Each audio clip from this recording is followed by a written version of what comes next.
నమస్తే welcome to our channel. నేను ప్రియా కౌశిక్. ప్రస్తుతం మనతో పాటు సీనియర్ జర్నలిస్ట్ భరద్వాజ్ గారు ఉన్నారు. వారితో డిస్కస్ చేద్దాం. హలో సార్, నమస్తే. నమస్తే. సార్, టాలీవుడ్ ఇండస్ట్రీలో నెంబర్ 1 పొజిషన్ గురించి ఎప్పుడు చర్చలు జరుగుతూనే ఉంటాయి. అయితే ఒక్కొక్కసారి హీరో గురించో, ఒక్కొక్కసారి డైరెక్టర్ల గురించో అవుతూ ఉంటుంది. అయితే ఇప్పుడు డైరెక్టర్స్ గురించి వరుసగా విజయాన్ని ఎక్కడ ఫ్లాప్స్ లేకుండా సినిమాలు తీస్తున్నారు అంటే అది కేవలం రాజమౌళి గారే అని ఒక వర్గం అంటూ ఉంటే, ఇంకొకళ్ళేమో కాదు కాదు అనిల్ రావిపూడి అని అనేసి అని అంటూ ఉన్నారు. అయితే అసలు ఏంటి సార్, ఎవరు నెంబర్ 1? అసలు నెంబర్ 1 పొజిషన్ అనేది ఉంటుందా? అంటే ఒకప్పుడు వసూళ్ల దర్శకుడు అనేటువంటి పేరు రాఘవేంద్రరావు గారికి ఉండేది. హ్మ్. అయితే రాఘవేంద్రరావు గారు కెరియర్లో కూడా ఫ్లాప్లు ఉన్నాయి. అంటే ఎన్టీఆర్తో ఆయన తీసినటువంటి అడవిరాముడు తర్వాత వచ్చినటువంటి సినిమా సింహబలుడు అది పెద్దగా ఆడలేదు, యావరేజ్గా వెళ్ళిపోయింది సినిమా. ఆ తర్వాత వచ్చిన డ్రైవర్ రాముడు, వేటగాడు అవన్నీ పెద్ద హిట్లు మళ్ళీ. ఓకే. అలాగే రాజమౌళి జీవితంలో కూడా సై అనే సినిమా కొంత ఇబ్బంది పెట్టినటువంటి సందర్భం ఉంది. ఆ సినిమా అనుకున్నంత హిట్ కాదు. ఆ సినిమా కోసం ఆయన చాలా కష్టపడ్డాడు, మంచి పేరు వచ్చింది ఆ సినిమాకి. కానీ కొన్ని ఏరియాల్లో నష్టాలు వచ్చినాయి అని ప్రొడ్యూసర్, ఆ సినిమా ప్రొడ్యూసర్ గిరి గారు ఈ మధ్య ఇచ్చినటువంటి కొన్ని ఇంటర్వ్యూస్లో బాధపడ్డాడు. అయితే అదే సమయంలో ఆయనకు ఒక హామీ ఇచ్చాడు రాజమౌళి. అదేంటంటే రజనీకాంత్ హీరోగా మీకు ఒక సినిమా చేస్తాను అని, దానికి సంబంధించి కథ రెడీ అవుతోంది అని విజేంద్ర ప్రసాద్ గారు కూడా హామీ ఇచ్చారని, ఆ హామీ నిలబెట్టుకోలేదు వాళ్ళు అనేది ఆయన చెప్పాడు ఒక ఇంటర్వ్యూలో. సో అది ఇప్పుడు తీసుకొచ్చి సై సినిమా కొంత నష్టాలు మిగిల్చింది కాబట్టి రాజమౌళి పూర్తి స్థాయిలో అన్ని హిట్లే తీశాడు, అన్ని సూపర్ హిట్లే తీశాడు, అనే రికార్డులు బద్దలు కొట్టిన సినిమాలే తీశాడు అని ఇప్పుడు జరుగుతున్నటువంటి ప్రచారంలో పూర్తి వాస్తవం లేదు అనేటువంటి ఒక అభిప్రాయం సర్క్యులేట్ అవుతోంది. ఇదే సమయంలో అనిల్ రావిపూడి గొడవ. అనిల్ రావిపూడి తన మొదటి సినిమా పటాస్ నుంచి ఇప్పటి వరకు తను చేసిన ప్రాజెక్టులన్నీ కూడా సక్సెస్ఫుల్గానే నడిచినాయి. రాజాది గ్రేట్ కావచ్చు, ఏదైనా F2, F3 తర్వాత ఇప్పుడు వచ్చినటువంటి సినిమా మధ్యలో సర్లేరు నీకెవరు, అది మహేష్ బాబు లాంటి స్టార్తో కూడా ఆయన సక్సెస్ఫుల్ సినిమా చేశాడు.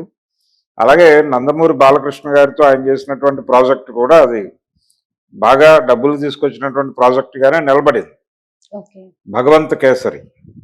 కాబట్టి ఎటు చూసినా అన్ని యాంగిల్స్లోనూ తను టచ్ చేశాడు. ఎమోషనల్ సినిమా తీశాడు, మాస్ ఎంటర్టైనరు తీశాడు.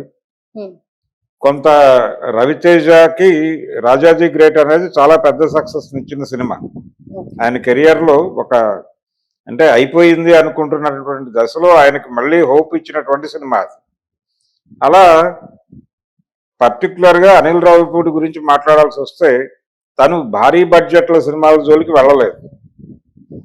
సరదాగా థియేటర్కి వచ్చినటువంటి జనాలు ఎంటర్టైన్ అయ్యే పరిస్థితిలో మాత్రమే సినిమాలు తీశాడు ఆయన.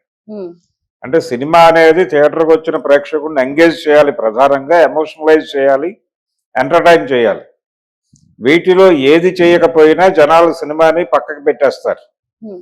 అందుకని ఆయన కాన్షియస్గా, ఆయన రైటర్ కూడా కాబట్టి తన సినిమాలకి కథలను అలా డిజైన్ చేసుకుంటాడు. ఆయన అది చేసుకునే ప్రాసెస్లో కొంచెం ఎంటర్టైనింగ్ వైపు ఉండేలా చూసుకుంటాడు. అది చూసుకోవటం వలన అతని సినిమాలన్నీ కూడా పాస్ మార్కులు తెచ్చుకుంటున్నాయి, కొన్ని సందర్భాల్లో హిట్ అవుతున్నాయి, కానీ రికార్డులు బద్దలు కొట్టేయటం అలాంటివి తక్కువే.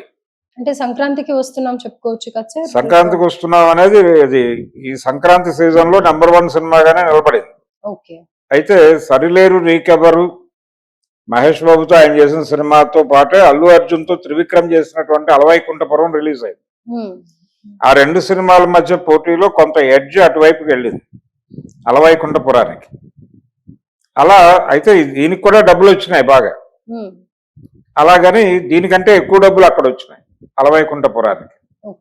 కాబట్టి ఇతను సక్సెస్ఫుల్ డైరెక్టరే, కానీ అన్ని సందర్భాల్లోనూ రికార్డులు బద్దలు కొట్టేసిన చరిత్ర కాదు. అంటే ఇతనితో సినిమా చేస్తే లాభాలు ఉంటాయి అనేటువంటి ఒక ఇమేజ్ అయితే సంపాదించుకున్నాడు. రెండోది, ఎక్కువ డబ్బులు భారీ బడ్జెట్లు పెట్టక్కర్లేదు. రాజమౌళి గారి గొడవ అది కాదు. ఇప్పుడు ఆయన 1500 కోట్ల బడ్జెట్ అంటున్నాడు, ఇతని దగ్గర ఆ ప్రాబ్లం లేదు. ఇతను అంటే యూజర్ ఫ్రెండ్లీ లాగా ఫిల్మ్ మేకర్స్ అంటే ప్రొడ్యూసర్కి ఈయన ఫ్రెండ్లీగా ఉంటాడు. ఓకే.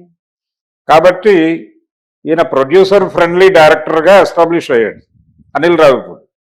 రాజమౌళి దగ్గరికి వెళ్ళేసరికి కొంచెం జాగ్రత్తలు తీసుకోవాలి. అంటే ఆ లెవెల్లో గనక ఏదైనా ప్రాజెక్ట్ ఇబ్బంది పెడితే బయ్యర్స్ ప్రొడ్యూసర్లు అందరూ జాతీయ స్థాయిలో దెబ్బతినేటువంటి ప్రమాదం ఉంది. అందుకని ఆ రిస్క్ ఫ్యాక్టర్ కూడా ఉంది అక్కడ. అందుకని ఎక్కువ మంది ఇటువైపు చూస్తున్నారు, తెలుగు మార్కెట్ వరకు పరిమితమై చూస్తే. అంటే వీళ్ళిద్దరిని తెలుగు డైరెక్టర్లుగా మాత్రమే చూస్తే ఈయన పాన్ ఇండియా మార్కెట్ కోసం పాకులాడలేదు ఇప్పుడు దాకా. అనిల్ రావిపూడి ఆయన లోకల్ మార్కెట్ మీద నిలబడి ఉన్నాడు. ఈవెన్ ఈ సంక్రాంతికి వస్తున్నా కూడా లోకల్ మార్కెట్ సినిమానే, లోకల్ మార్కెట్ ని టార్గెట్ చేసి తీశారు. ఆ మేరకే దాని రెవెన్యూస్, దాని తాలూకా పెర్ఫార్మెన్స్ ఆ మేరకే పరిమితమై ఉంది. 300 దాటుతారు అనే మాట వింటున్నాము. 300 దాటేసిన తర్వాత ఈ లోపల తండేలు వస్తే కొంత కంట్రోల్ అవుతుంది. రేపు 7వ తారీఖు నుంచి ఆ సినిమా వచ్చేస్తుంది. కాబట్టి ఇక్కడ రాజమౌళికి ఈయనకి పోలిస్తే ప్రొడ్యూసర్ ఫ్రెండ్లీ డైరెక్టర్గా ఇతను ఎస్టాబ్లిష్ అయి ఉన్నాడు. కాబట్టి తెలుగు మార్కెట్ వరకు పరిమితమై, అంటే రాజమౌళి పాన్ ఇండియా కాదు, ఇప్పుడు ఆయన వరల్డ్ మార్కెట్లోకి ఎంటర్ అయిపోతున్నాడు. అందుకని తెలుగు మార్కెట్ వరకు కన్ఫైన్ అయితే ఈయనే నంబర్ 1, అనిల్ రావిపూడే నంబర్ 1 అని చెప్పక తప్పని పరిస్థితి అయితే ఉంది. రాజమౌళికి అంటే ఇప్పుడు ఆయన గిరి చేసినటువంటి ఆరోపణ కాదు అది, ఆయన చెప్పాడు ఒక ఇంటర్వ్యూలో, అంటే నాకు సై సినిమా కొంచెం నష్టాలు తీసుకొచ్చింది అని. ఆ మాట ఒకటి పట్టుకుని రాజమౌళి మీద ఒక నెగిటివిటీ స్ప్రెడ్ చేసేటువంటి ప్రయత్నం జరుగుతోంది. కానీ తను అక్కడ ఆగలేదు. అక్కడి నుంచి ఆయన తెలుగు సినిమా రేంజ్ని పెంచాడు, తెలుగు సినిమా మార్కెట్ పెంచాడు. అంటే ఒక టైంలో దేశోద్ధారకులు అనే సినిమాతో ఉప్పలపాటి విశ్వేశ్వరరావు గారు తెలుగు సినిమా రేంజ్ పెంచాడు. ఆ తర్వాత మళ్ళీ తెలుగు సినిమా రేంజ్ పెంచిన వాడు రాజమౌళి. కాబట్టి ఆయన ఒక స్పెషల్ వ్యవహారం కింద పక్కన పెట్టేసి ఆయన ఇప్పుడు ఈ ఏరియాలో లేడు, ఆయన లోకల్ మార్కెట్కి పరిమితమై లేడు. అందుకని లోకల్ మార్కెట్ వరకు సినిమా కూడా 3 జానర్లుగా చీలిపోయింది. లోకల్ మార్కెట్ సినిమా గతంలో ఎలా ఉండేదంటే ఆర్ట్ సినిమా, కమర్షియల్ సినిమా అని ఒక డివిజన్ ఉండేది సినిమాల మధ్య. ఇప్పుడు ఆ పరిస్థితి కాదు. ఇప్పుడు పరిస్థితి ఏంటంటే local market cinema, national market cinema, world market సినిమాగా చీలిపోయింది. ఉన్నాయి.